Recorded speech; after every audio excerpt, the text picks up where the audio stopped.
Hello, good morning, जोहार। मैं राजू और आप देख रहे हैं 24 झारखंड न्यूज। चलिए जानते हैं झारखंड की आज की 25 मुख्य बड़ी खबरों को। झारखंड में पारा शिक्षकों के लिए 30 जुलाई को होगी आकलन परीक्षा। डाउनलोड कर सकते हैं एडमिट कार्ड। झारखंड में पारा शिक्षकों की पहली आकलन परीक्षा 30 जुलाई को होगी। परीक्षा में शामिल होने के लिए प्रवेश पत्र 20 जुलाई को जारी कर दिया गया है। परीक्षार्थी झारखंड एकेडमिक काउंसिल की वेबसाइट www.jsc.jharkhand.gov.in से प्रवेश पत्र डाउनलोड कर सकेंगे। परीक्षा को लेकर सभी जिला मुख्यालय में केंद्र बनाया गया है। राज्य में 115 परीक्षा केंद्र बनाए गए हैं। 43,000 पारा शिक्षक परीक्षा में शामिल होंगे। राज्य में लगभग 47,000 ऐसे पारा शिक्षक हैं जो झारखंड शिक्षक पात्रता परीक्षा पास नहीं है। इन शिक्षकों के लिए आकलन परीक्षा ली जाएगी। इसमें से 43,000 शिक्षकों ने आवेदन जमा किया है। आकलन परीक्षा पास होने के बाद मानदेय में 10% की बढ़ोतरी की जाएगी।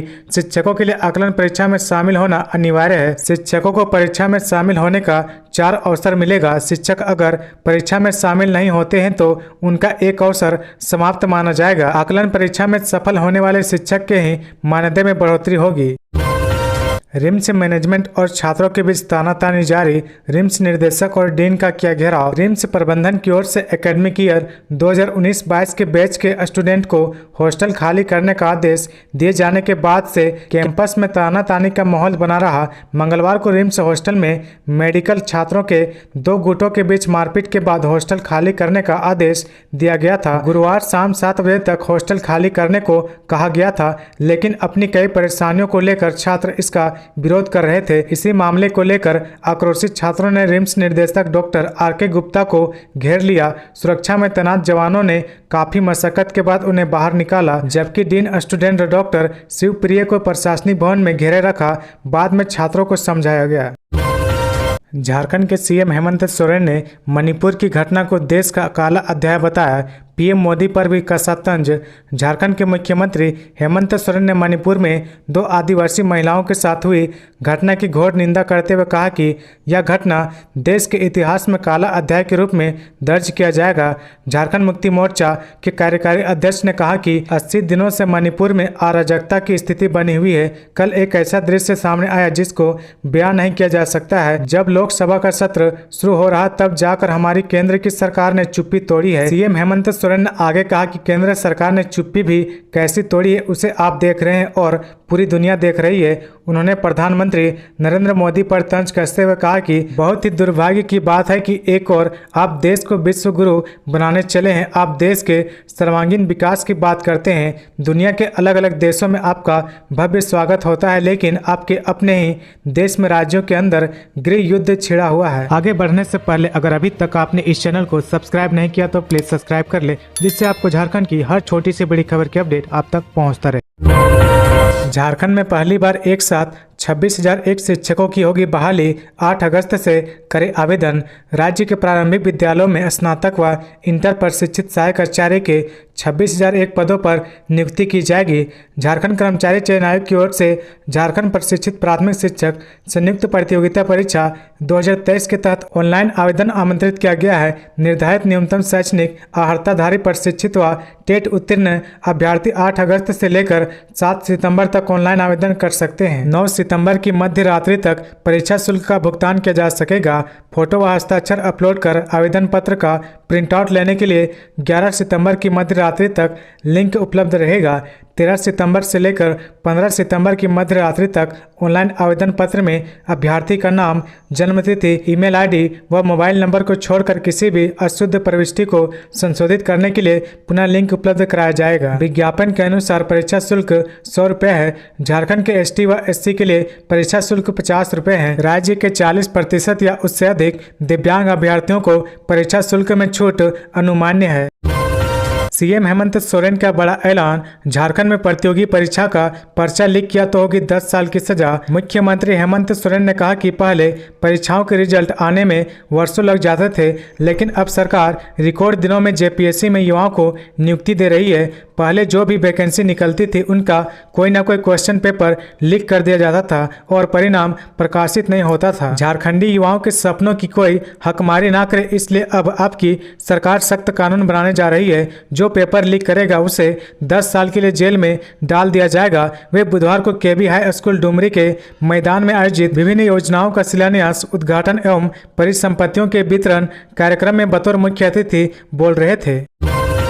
रांची में स्कूटी सवार युवक युवती पर गिरा पेड़, गंभीर रूप से घायल। झारखंड की राजधानी रांची में स्कूटी सवार युवक और युवती पर पेड़ गिर गया। घटना में दोनों गंभीर रूप से जख्मी हो गए। जख्मी युवक युवती को इलाज के लिए जगन्नाथ अस्पताल में भर्ती कराया गया है। मिली जानकारी के मुताबिक घटना रांची के एलपीएन सहदेव चौक की है। घायलों की पहचान 28 वर्षीय प्रत्युष सिंह और 22 वर्षीय रितिका के रूप में की गई है। दोनों अपर बाजार महावीर चौक स्थित प्यादा टोली के रहने वाले हैं। झारखंड के लोहरदगा से आईएस का आतंकी गिरफ्तार, आपत्तिजनक सामान भी बरामद।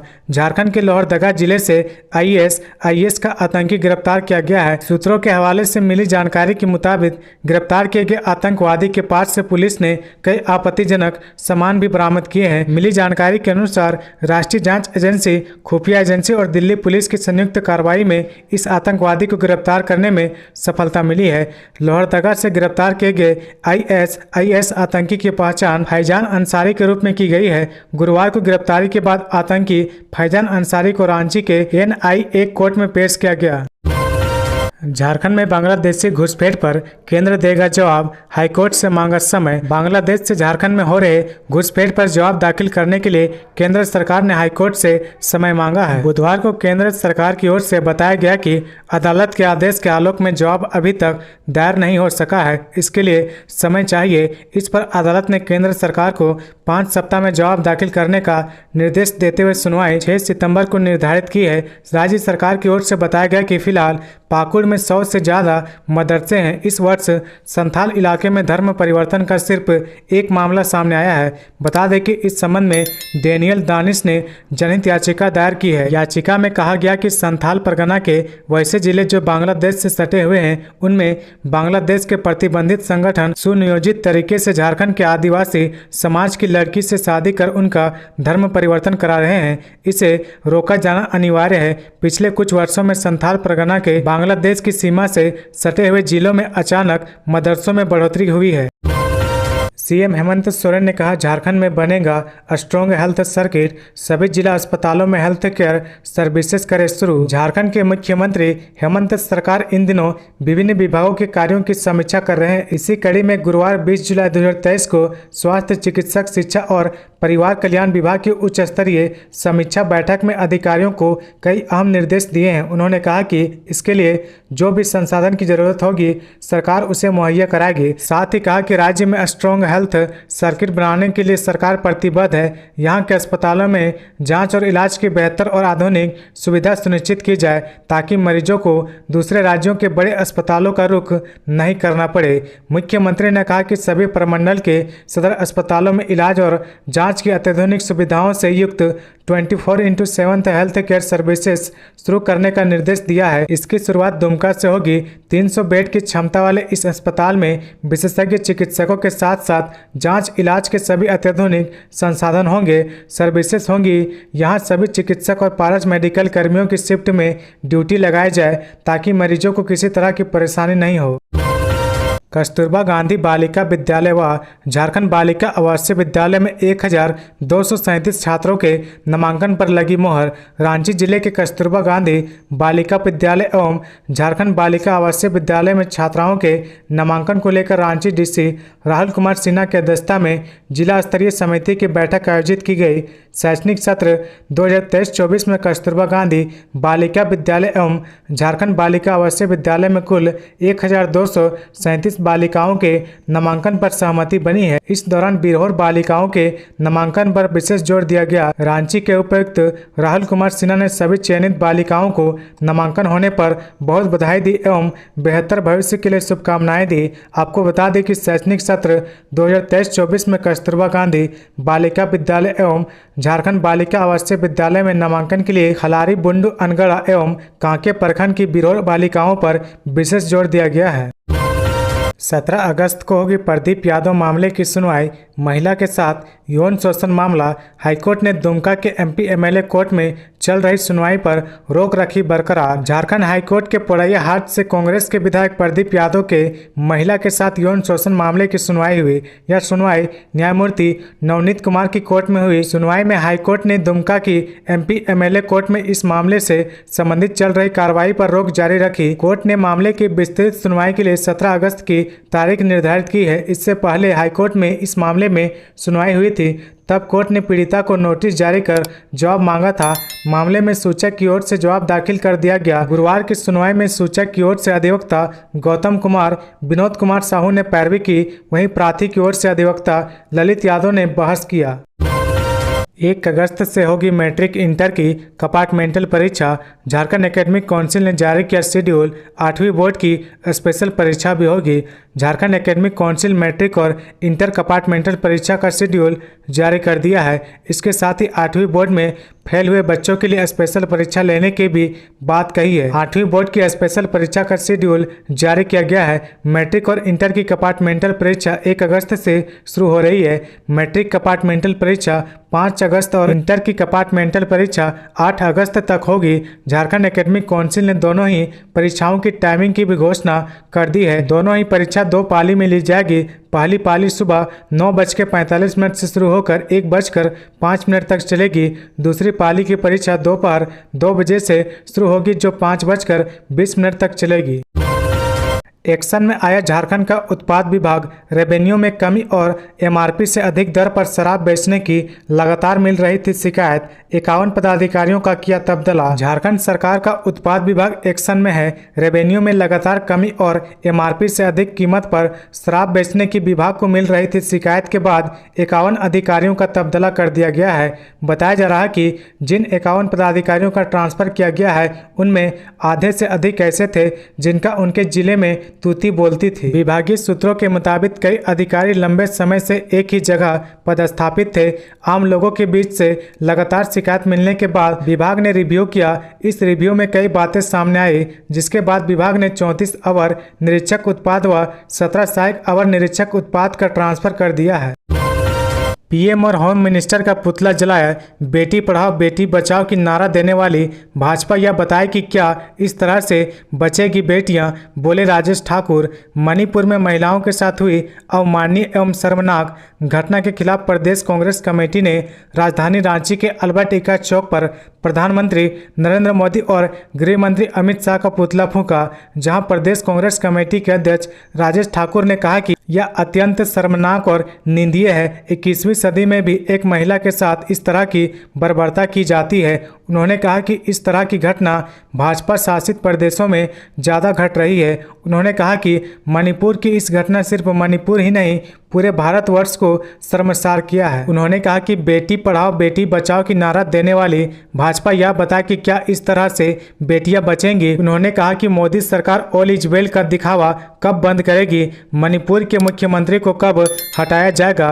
प्रधानमंत्री की चुप्पी और निष्क्रियता मणिपुर को अराजकता की ओर धकेल दिया। उन्होंने कहा कि महिलाओं के खिलाफ वायरल वीडियो दिल दहला देने वाली है।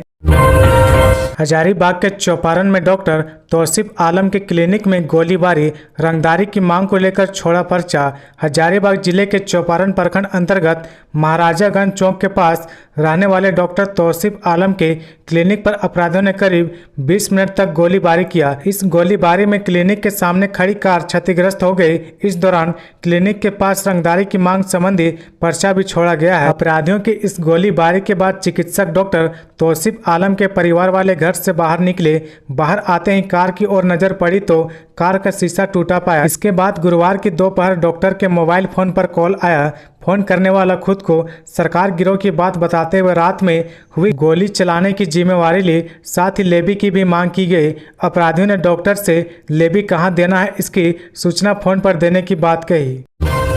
बाल बच्चे मंत्री आलमगीर आलम पुलिस स्क्वाड व मंत्री के वाहन में हुई टक्कर। ग्रामीण विकास मंत्री आलमगीर आलम बाल बच्चे मंत्री की सुरक्षा के साथ चले पुलिस स्क्वाड वाहन की मंत्री के वाहन से भिड़ंत हो गई। यह हादसा धनबाद जिले के सोनारडीह थाना क्षेत्र में हुई। हालांकि इस हादसे में मंत्री को चोट नहीं आई, लेकिन एक पुलिसकर्मी घायल हो गया। आनन फानन में मंत्री को सोनारडीह थाना ले जाया गया, जहां दूसरे वाहन से उनको गंतव्य के लिए रवाना किया गया। राजधानी रांची में 2 स्कूली बसों में टक्कर, 25 बच्चे घायल, चालक हुआ फरार। रामगढ़ मार्ग NH 33 पर इरबा मदरसा मोहल्ले के समीप बुधवार सुबह 10:30 बजे 2 स्कूल बसों की टक्कर हो गई। दोनों ही बसें ओरमांझी स्थित माउंट कार्मेल स्कूल की थी और बच्चे को लेकर स्कूल जा रही थी। इसी दौरान पीछे चल रही बस ने आगे वाली बस को टक्कर मार दी। आगे वाली बस में 45 बच्चे सवार थे, इनमें से 25 बच्चे घायल हो गए। वहीं जिस बस ने टक्कर मारी उसमें 50 बच्चे सवार थे।